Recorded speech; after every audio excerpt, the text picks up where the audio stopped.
Good morning. This is a Friday morning on the Carolyn Williams Show, and I have a wonderful guest who for some time I've followed and tried to host him on the Carolyn Williams Show. And this morning I'm absolutely delighted that he's arrived, and it is the Bob Hayward. Bob, welcome. Oh, welcome. It's a real pleasure to be here. I've been waiting for this opportunity for so long. It's great. Your energy, Bob, was something that captivated my attention a couple of years ago, and that was during a time when you were into running. I think you were into marathon training. Can you tell us? Oh, yeah, I love a good run. Yeah, so the furthest I've run is Land's End to John O'Groats. So that was 33 marathons, 3 shorter runs and 4 days off. We did that in 40 days. The toughest run was through Death Valley, which was 6 marathons in 6 days through what is a seriously hot place. I kind of misunderstood the phrase Death Valley. I understood the word death and it was like seriously hot. I forgot that valley meant down and then up. So the last 2 days was running uphill, basically, after 4 marathons back to back. It was not pleasant. I'd rather do Land's End to John O'Groats again than I would do Death Valley again. But it was a fascinating experience. So, yeah, I do love a run. What was the purpose behind that?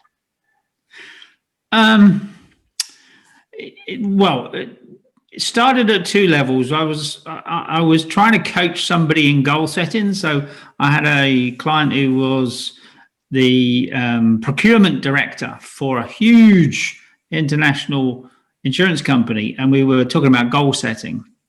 And I used an example of me wanting to run the London Marathon and breaking the goals down. And we came to the conclusion that what might be a good starting point was a half marathon. Which was the one in Newcastle upon Tyne, the Great North Run. So I did that half marathon with my client as a stepping stone to the London Marathon. And then I did the London Marathon with a guy called Nick Baldock, who was just back from running across America. Nick was a brilliant friend and a soulmate and co-author of some of the books. And he was the inspiration, really. My client got me started, which was a goal-setting scenario. But Nick's run across America, a real Forrest Gump, 4,000 miles, that was the inspiration. And he said, when we did the London Marathon, why don't we do something for charity and to challenge ourselves and take ourselves to a different level about running Land's End to John O'Groats. So a year later, I did my first half marathon in 1999. I did the first marathon in the year 2000. And in 2001, we ran from Land's End to John O'Groats. So, yeah, but it was trying to raise money for a little boy called Podge, who'd been torched, who'd been burnt very badly. Second most burnt person to survive in the UK. And we raised some money to try and make life a bit easier for him. And he's alive today. He's got a family of his own. Still unable to work. He's not strong enough, but he's got through. Praise God. So yeah, that's what started it off. Goal setting started it off, and then the inspiration of a colleague. I know all about goal setting and running, and that was what your energy was. What attracted me to look at who you were.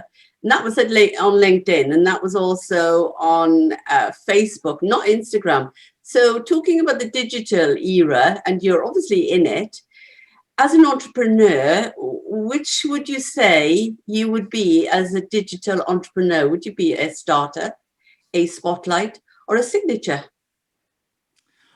I'm not sure I understand all the differences. Yes.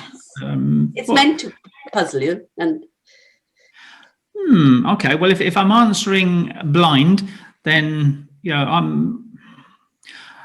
I suppose as an enthusiastic butterfly, which would be a reasonable description of me, I've just got to go everywhere, and I've got 6,000 words to use every day, so somebody's going to get them, and those provide platforms for me. So I am still learning. I wouldn't call myself an expert. I'm definitely, I measure these statistics occasionally about how good your LinkedIn profile is and how good your domain authority is on your website and how many followers you've got, then, I'm not doing too badly, but I wouldn't think I'm in the spotlight and some kind of digital guru.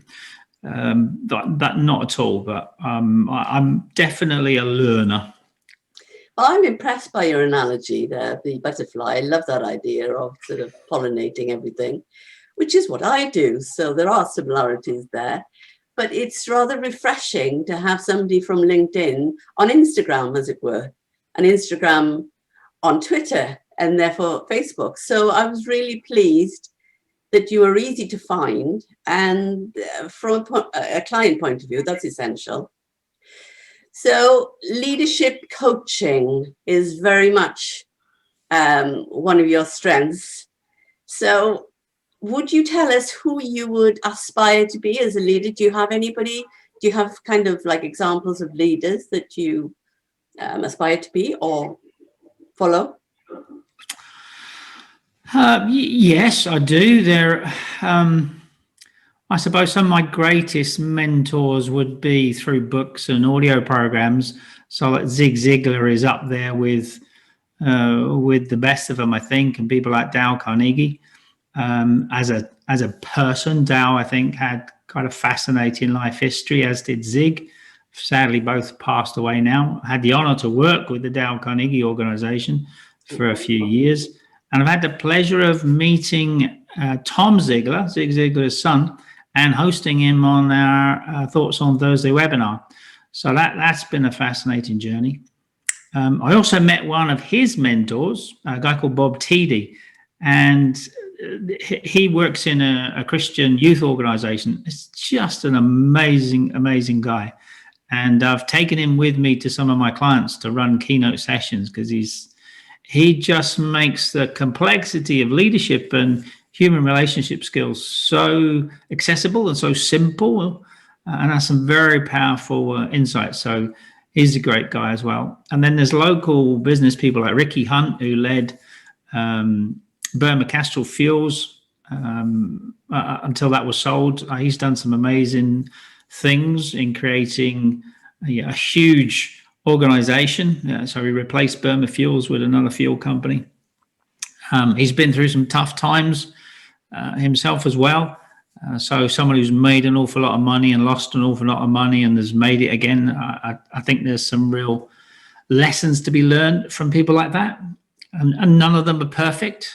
So even the great Dale Carnegie, who wrote How to Win Friends and Influence People, he was a divorcee in an era where, in the 30s, when divorce wasn't very common. So I think there are great examples of real human beings like a Zig Ziglar or a Tom Ziglar or a Bob Tiede or a Ricky Hunt. I like to follow real people. Yes, and this is a real conversation, real interesting story. So well done there. You live in Swindon. You are a father of 4 and a granddad of how many did you say? 5 at the moment. Yes. 5 at the moment. Yeah, but nobody's pregnant at the moment, as far as I know. So we've got a while to wait for the next one. But, are they teaching you things? My children have always taught me things, and I think the responsibility of bringing up children, of being a parent, is just, it's both inspiring and scary. It's one of the things we don't really get trained for. No. So there's been a huge learning curve, and I'm not sure I got any better from the first one to the last one, but you couldn't live without. I couldn't live without them. They're amazing, even though none of the relationships necessarily are always perfect all of the time, and that's one of the challenges with families. I think you're not always designed to get on, and yet you've got to. So it's a great opportunity to learn skills of leadership and influence and support and care and compassion. It's a fascinating thing. But the 5 grandchildren, they range from 7 down to 1. And the 7-year-old and the 6-year-old and the 5-year-old are definitely teaching us stuff. So it's like having the children again, my own children when they were young. without some of the responsibilities. So everything I was ever been told about being a grandparent is absolutely true. It's so much fun. You have and something. definitely learning. You have a hobby, as I would say, a sporting love of a team that my son has similarly followed since he was 4, and that's Tottenham Hot Spur. Yeah, come on, you Spurs, absolutely. Come on, you Spurs. And ironically, I am meeting him after 1 o'clock today, so I shall be talking about you to him as a fellow fan of Tottenham Hotspur. He rarely comes down, and COVID has meant that we haven't been able to meet each other physically. And I miss him so much because he is life. So when you talk about children, yes, he certainly has been, as a sergeant major, tried his level best to command. And that's been, I would say, a journey that compassion comes into it, understanding and patience comes into it.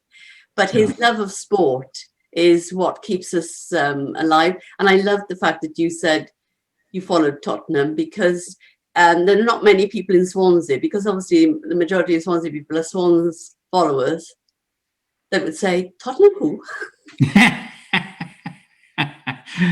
a lot of Arsenal fans say Tottenham who as well. So when did that start? When did your love of Spurs start?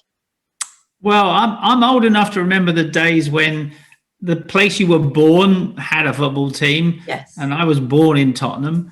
So the natural thing for most people to do was to support their local team. The Tottenham Hotspur football ground was 10 minutes walk from my house. And as soon as I was old enough, which wasn't very old, then I could walk down to the football ground every other Saturday. And if I was clever enough, I probably could get under the turnstile and get away without paying, but it wasn't that expensive in those days. So if the crowd was big, then, you just clicked on through and paid your sixpence or whatever it was to get in those days. So I was fascinated, growing up I was born in 1956, so growing up in the 60s and the 70s, going down there most alternate Saturdays, although when I got a Saturday job as a butcher's boy and later as a milk boy, then it made the visits a little bit more irregular. But yeah, it was just a childhood thing. Almost everybody in my school sported Tottenham. There was a few renegades who sported things like Manchester United or Liverpool, but nobody was brave enough to support Arsenal or Chelsea in our area, because it was just like, no, the enemy. So do you still follow them? Oh, very much so. Yeah. I'm not a great advocate of our current manager. I was brokenhearted that we let Pochettino go. But I was in Madrid for the final, had to do that. Might be my only chance in my lifetime of seeing my football team in a European final like that. So I was out there with my eldest son and had a whale of a time. The Liverpool fans were amazing, as well as the Tottenham fans, of course, and just enjoyed the entire experience, apart from the fact that we lost. Yes, good losers. That's when good losing skills come into it. As an author, because you've written best-selling books, you've currently got a new one called The Profit Secret. Can you tell us a little bit about it? Because you're launching launching it on December the 10th. December the 10th, yes.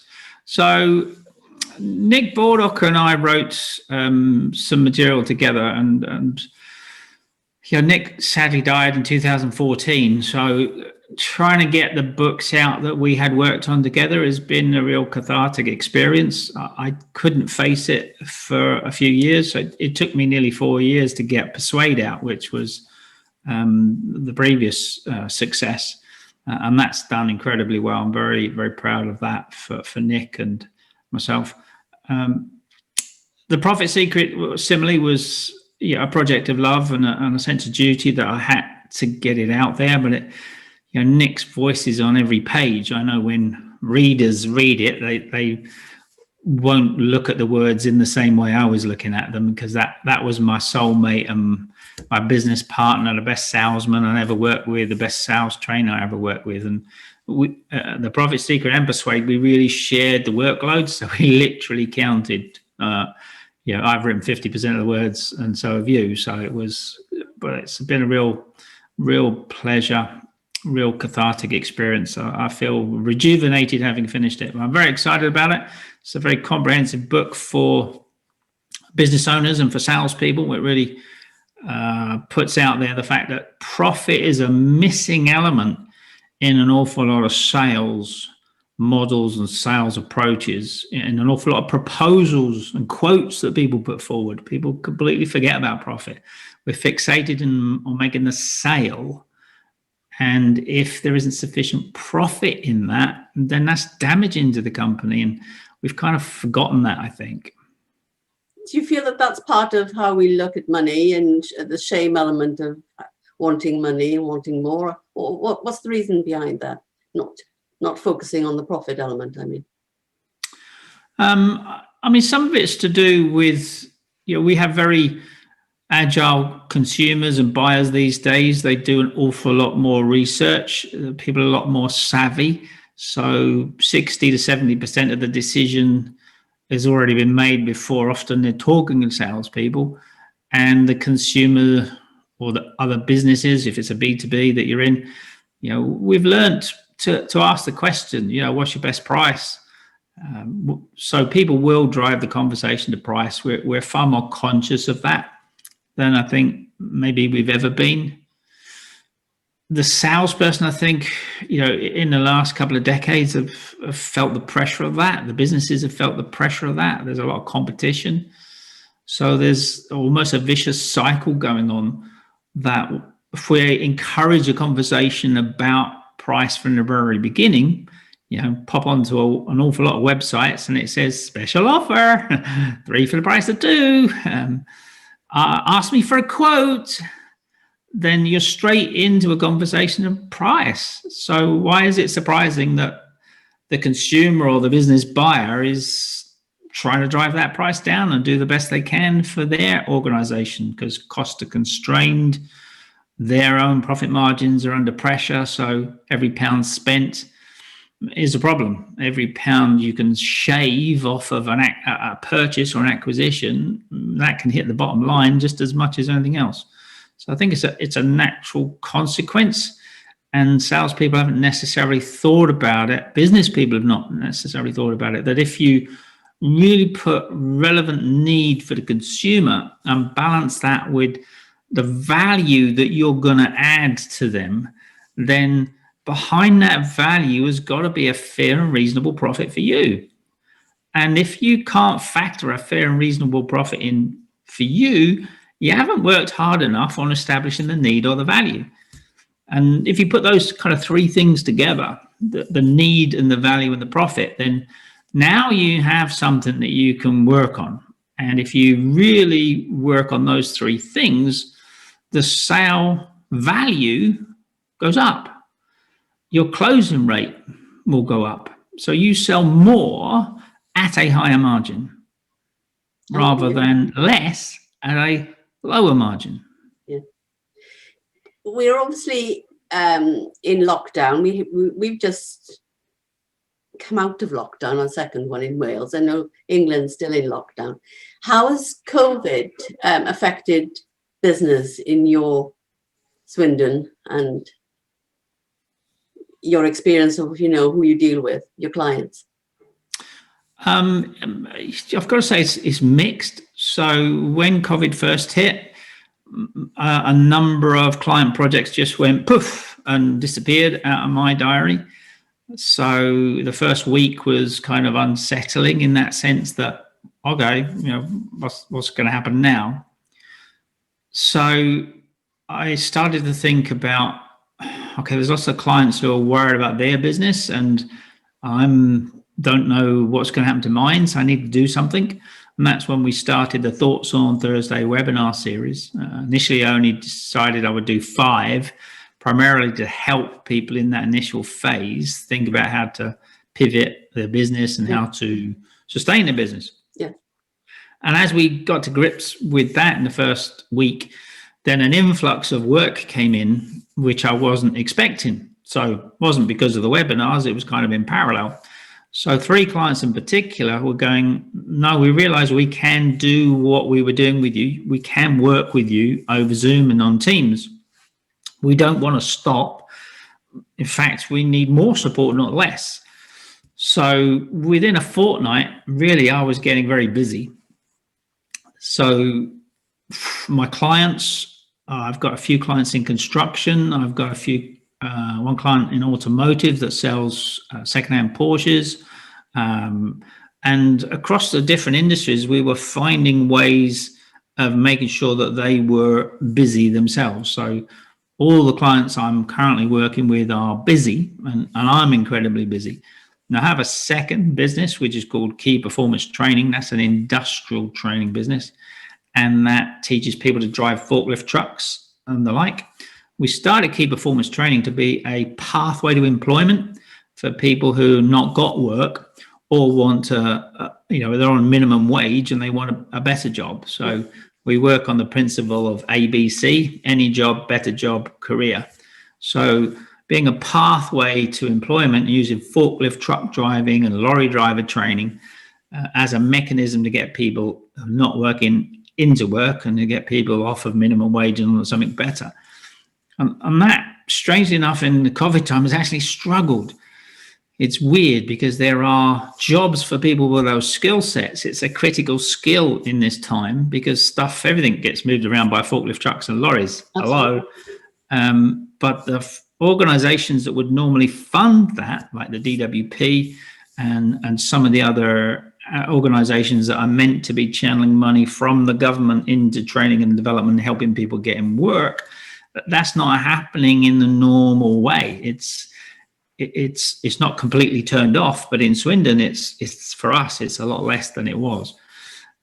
We've still got people who are paying for themselves, and we've still got people who are companies who are training their own staff. But that business has struggled, so it's quite challenging for me as an author who's just about to produce a book called The Profit Secret.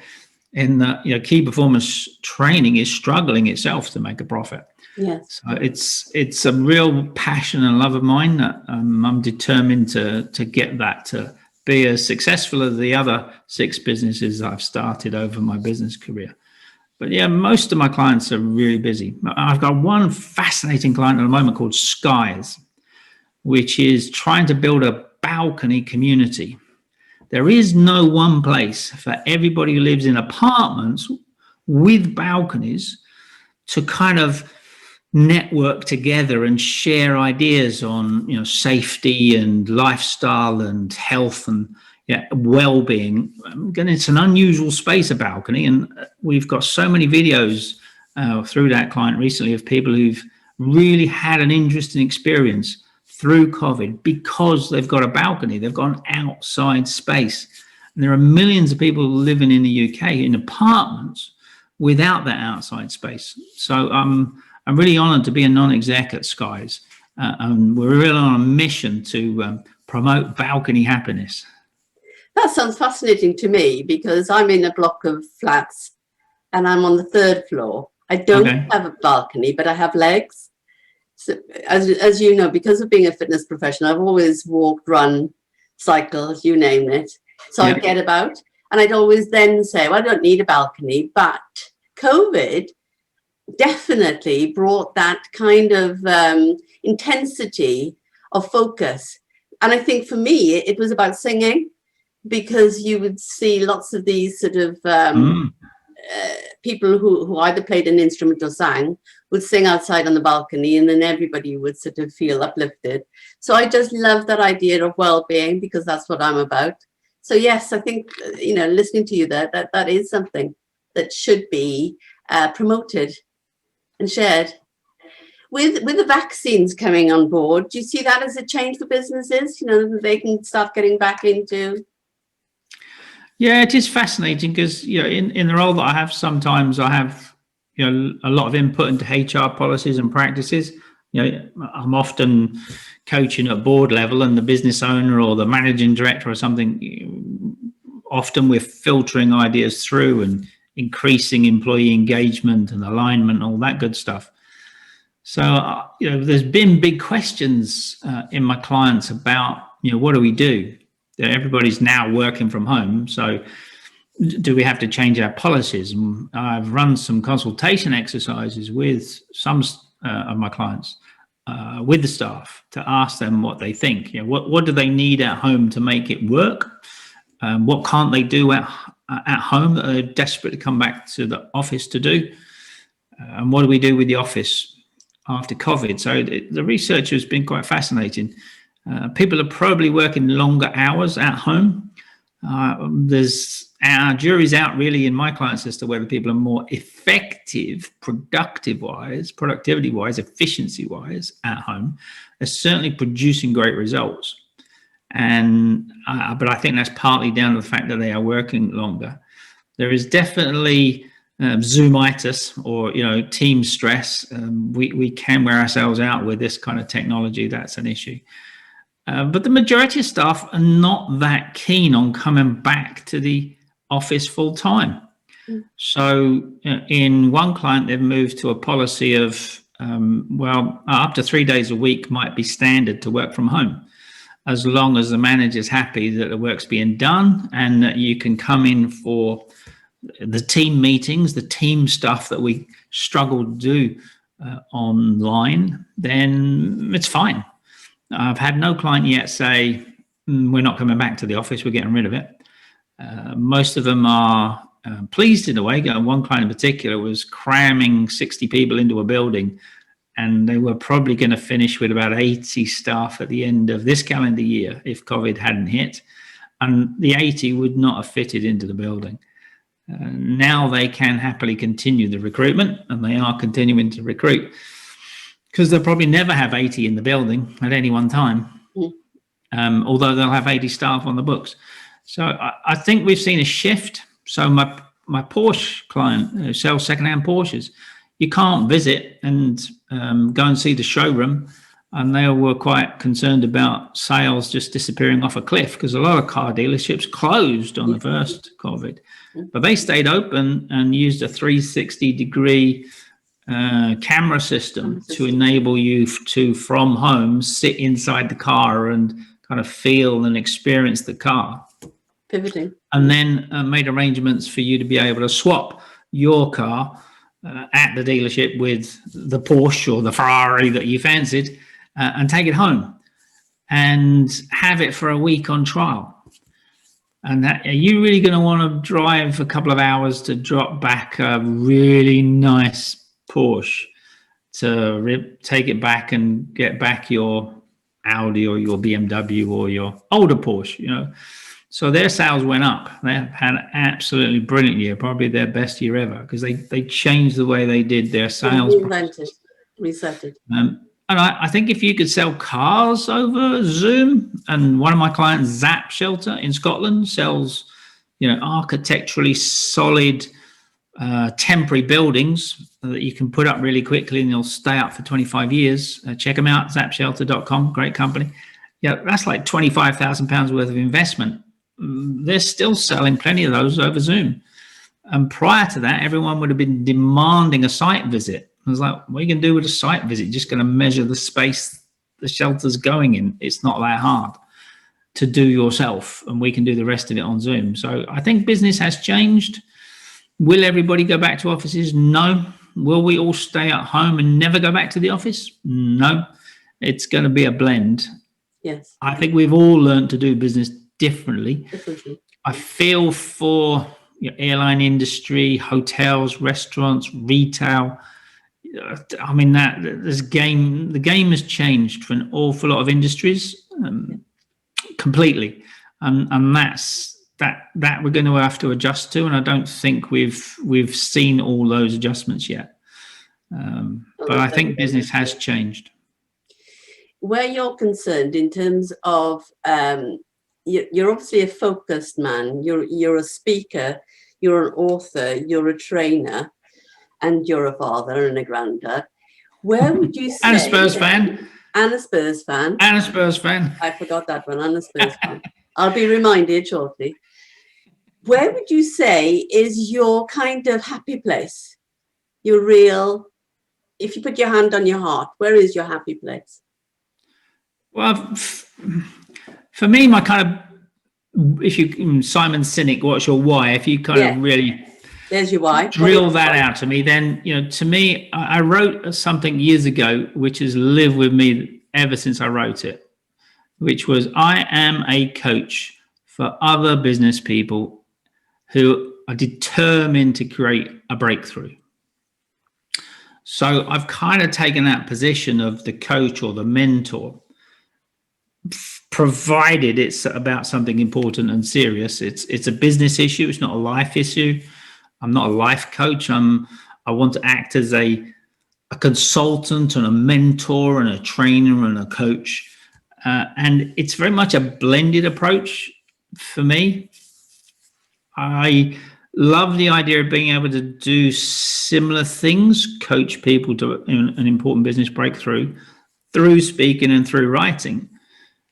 So I don't see that the speaking and the writing and the physical delivery is any change in my core mission and purpose.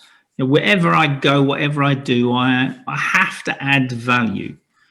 And if I can't sense that I'm adding value, then I don't want to play. I just don't want to play. I occasionally use the phrase, just, take the money and laugh all the way to the bank.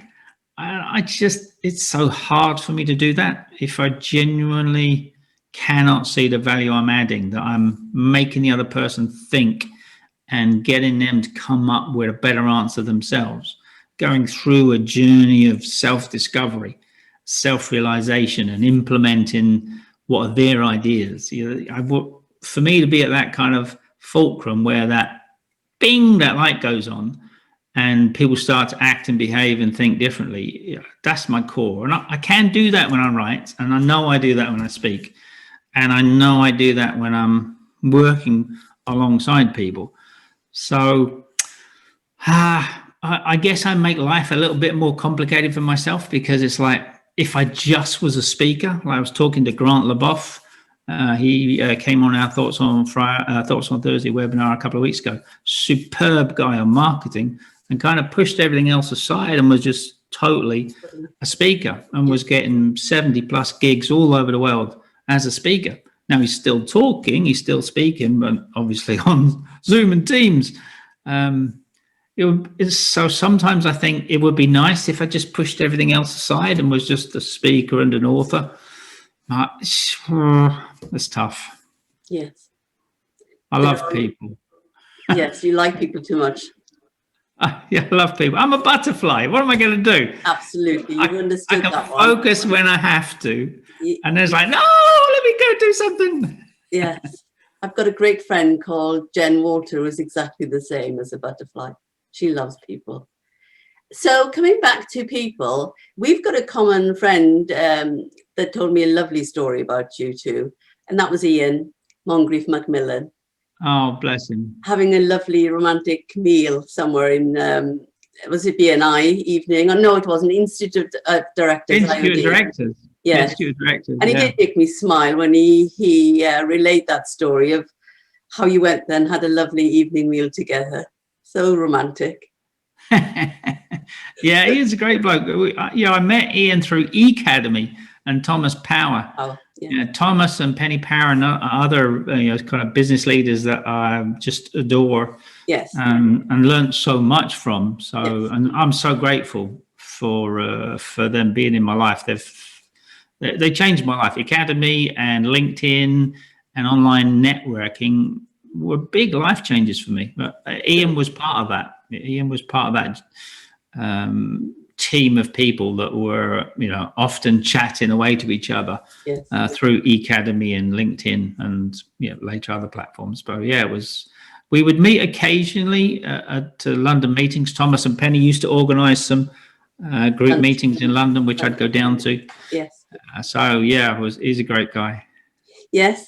He spoke very fondly of you, and I've posted several people from Academy, and that's not just by chance. It's purely because, as you rightly said, my life changed when I joined Academy, and even people abroad I still keep a connection with.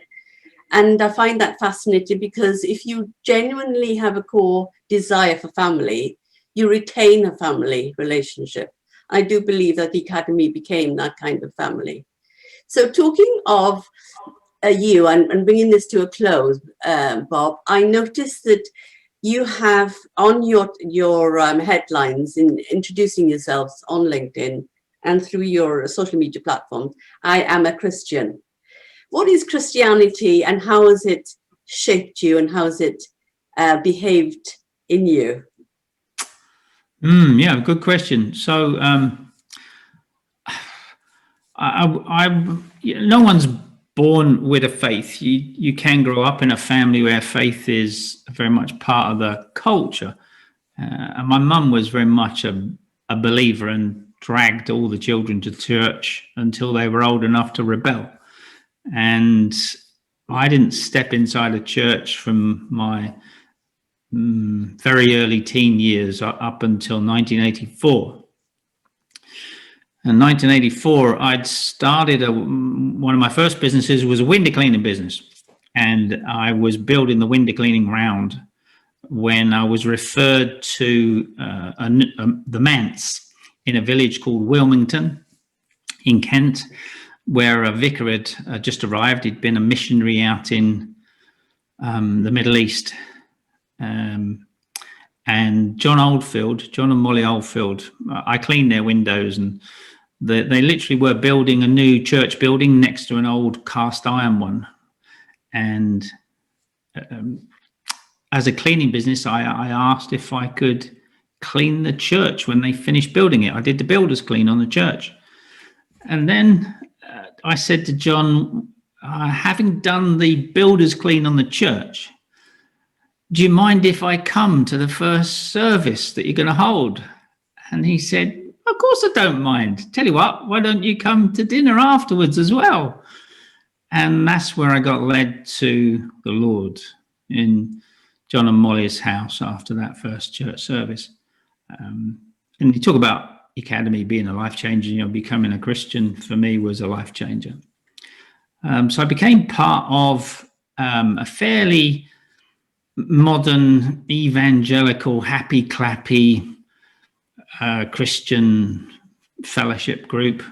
The wider group was known at that time as New Frontiers International, led by a guy called Terry Virgo. So very kind of upbeat, suits my style. Songs and the worship and the praise have been incredible. The teaching was very strong.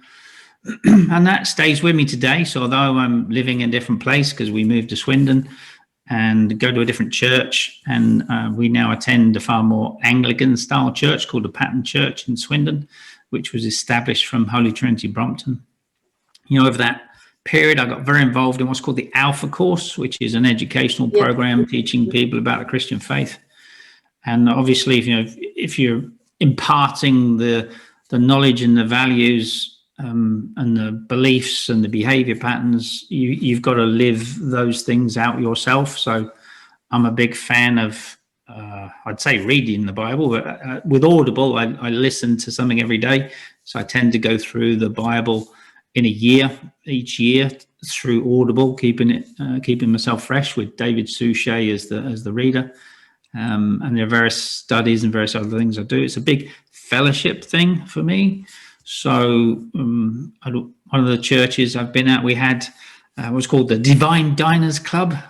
Sounds terrible now, but it was just 6 couples who would eat around each other's houses and support each other and just nurture each other and help each other as different ages and different stages of children and parenting and grandparenting.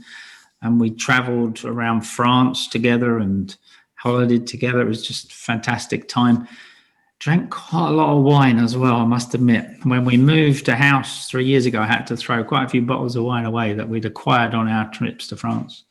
So it's been a massive lifestyle thing. It's been a real blessing.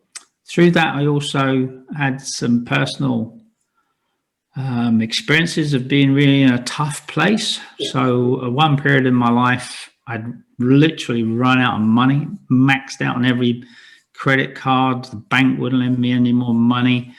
It was just empty. And I can remember getting off the phone to the bank manager on one Friday afternoon where she'd refused to extend the overdraft. And I had no money to feed my 4 children and my wife and I that weekend, nothing. So I did what any good Christian would do. No, I didn't get down on my knees and pray. I should have done. The first thing I did was I rang my vicar, I rang my minister and told him the trouble I was in. First time I'd ever told him. I was too embarrassed to tell him before. Within half an hour, we heard something outside the front door. Opened the door, and there was 3 bags of shopping. Someone had been to Sainsbury's and bought a load of shopping and just left it outside the door. A couple of years later, I was approached by someone who was opening a food bank in Gloucester. Yes. And that was the second food bank in the country, the first being in Salisbury. And at this stage, my business had taken off again and everything was fine.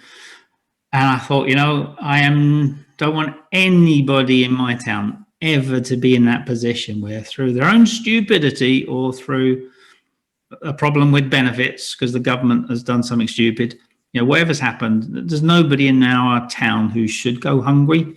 So I got involved with the Trussell Trust and we opened the 3rd food bank in the country in Swindon. And I stayed involved with the Trussell Trust and Swindon Food Bank for quite a few years. My faith has taken me on some real highs and lows. For me, it's one of my core strengths in that I have a hope and I have a faith and I have a belief that's an inspiration and is a model to me. And, it enables me, I think, to live a much freer and happier life. I'm not constrained by some of the limitations that I had, in my view, before I came to faith. Fascinating insight there. Hopefully so. How do you spend your weekends? There's a weekend coming up. Weekends pre-COVID different from weekends now. So it does frustrate me that the weekends are not so full of the children and the grandchildren. Yes. So that's a frustration. What we have done since we moved just 5 miles outside the main part of Swindon, we actually live in the countryside now. I live on farmland. So this house was a big, huge barn that was completely flattened. There's nothing left of what was the original barn, and it's a brand new house, a brand new building. But I look out over fields where there's normally sheep or cattle. At the moment, the cattle have been taken in to protect them from the bad weather. But we spent a lot of time in the garden. I built a couple of garden features with some dry stone walls. I've learned to build dry stone walls during this COVID time. So we have a raised bed.